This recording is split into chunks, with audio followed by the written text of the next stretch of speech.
Rising above eastern Sicily, dominating the horizon and shaping the land around it, stands Mount Etna, one of the most active volcanoes on Earth. From above, Monte Etna reveals a vast and ever-changing landscape where fire and earth constantly reshape the mountain's form.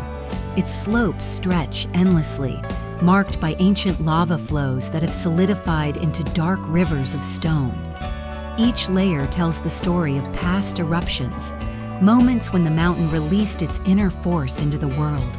Near the summit, the terrain becomes raw and almost otherworldly.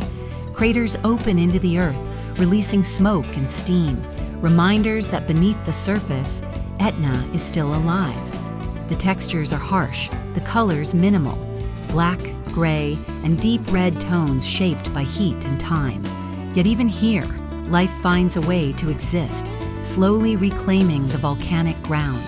Etna is not just a volcano, it is a force of nature, both destructive and creative, capable of transforming the land and giving life to it at the same time. At sunset, the mountain becomes even more powerful. Shadows stretch across its slopes, the sky glows behind its silhouette, and the craters fade into darkness. In that moment, Etna feels eternal, a living presence that has shaped Sicily for thousands of years. Mount Etna, where fire meets the sky and the earth never stops breathing.